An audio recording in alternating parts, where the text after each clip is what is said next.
Dear students, अस्सलाम वालेकुम। Grade 6 science chapter number 5। Students, आज हम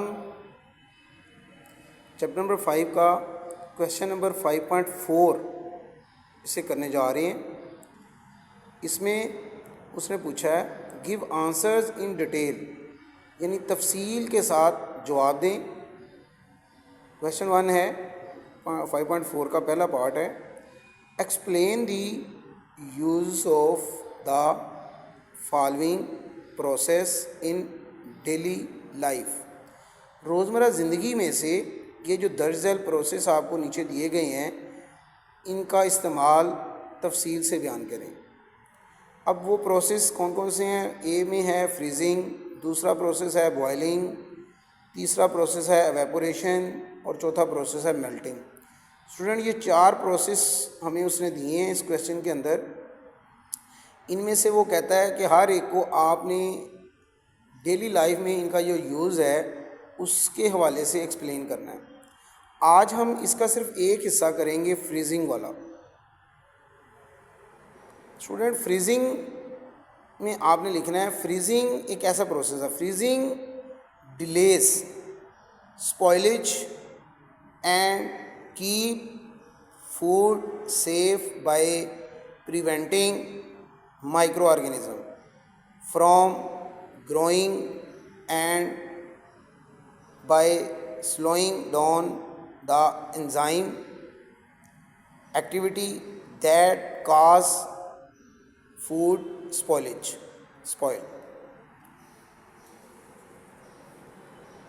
स्टूडेंट, अगेन देखें, freezing delays spoilage and keep food safe by preventing our microorganism from growing and by slowing down the enzyme activity that causes food spoil.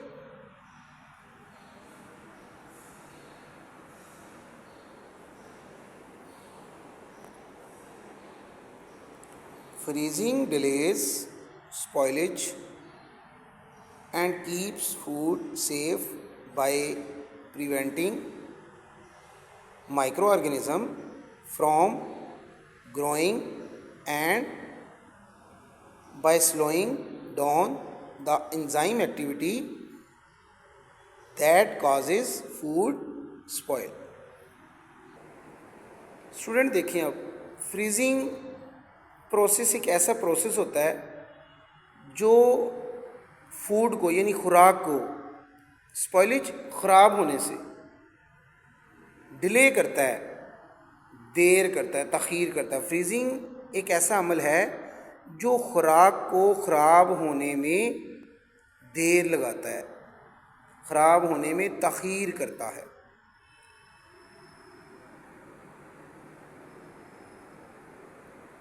Bye preventing micro organisms from growing and by slowing down.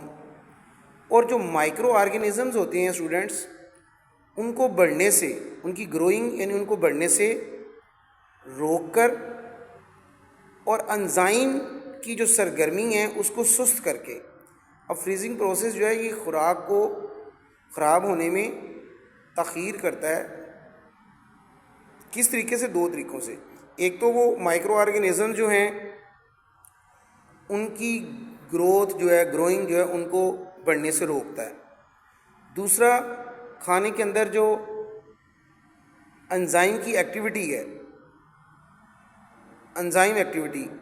Enzyme की सरगर्मी को क्या कर देता है? सुस्त कर देता है।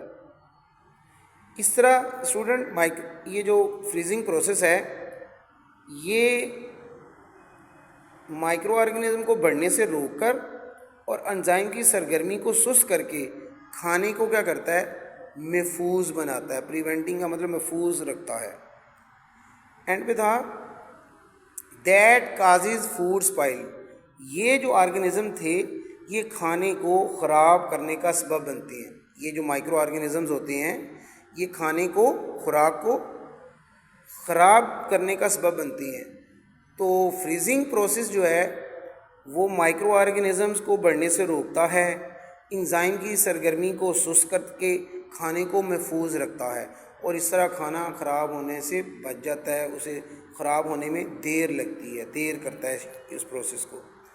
तो आई होप स्टूडेंट आपको पता चल गया होगा कि रोज़मर्रा ज़िंदगी में फ्रीजिंग प्रोसेस जो है इसका क्या किरदार है। हम अपनी चीज़ों को ख़राब होने से बचाने के लिए क्या करते हैं, चीज़ों को फ्रीज़ कर लेते हैं। फ्रीज़ करने से मतलब ठंडा कर लेते हैं, उसका टेम्परेचर कम कर देते हैं और इस तरीके से उस खाने के अंदर जो माइक्रो ऑर्गेनिज़म थे उनकी ग्रोइंग जो है, उनकी ग्रोथ जो है वो रुक जाती है, उसमें एंजाइम की जो एक्टिविटी थी वो सुस्त हो जाती है। ये चीज़ें जो हैं एंजाइम और साथ में माइक्रो ऑर्गेनिज़म ये खुराक को ख़राब करने का सबब बनते हैं। लेकिन जब ये एंजाइम की सरगर्मी सुस्त हो जाएगी, माइक्रो ऑर्गेनिज़म्स की ग्रोथ रुक जाएगी, तो वो जो खाना है, वो जो खुराक है, उसे ख़राब होने में देर लगेगी, वो ख़राब होने से बच जाएगा, वो खाना महफूज रहेगा। तो रोज़मर्रा ज़िंदगी में स्टूडेंट फ्रीजिंग प्रोसेस से हम अपने खाने को, खुराक को क्या कर लेते हैं, महफूज बना लेते हैं, ख़राब होने से बचा लेते हैं, सेव कर लेते हैं। आई होप स्टूडेंट आपको इस टॉपिक की समझ आ गई होगी। बाकी इसके 3 प्रोसेस हम बाद में करेंगे। आज का काम आपका इतना ही है। आपने इस फ्रीजिंग वाले टॉपिक को राइट डाउन करना है और इसे याद भी करना है। अगर आपको कोई चीज़ समझ में ना आ रही हो, किस चीज़ का लफ्ज़ का मीनिंग ना पता चले, आप कमेंट में मुझे कमेंट राइट कीजिएगा, मैं आपका वो इशू सॉल्व कर दूँगा। ओके स्टूडेंट्स, अल्लाह हाफ़िज़।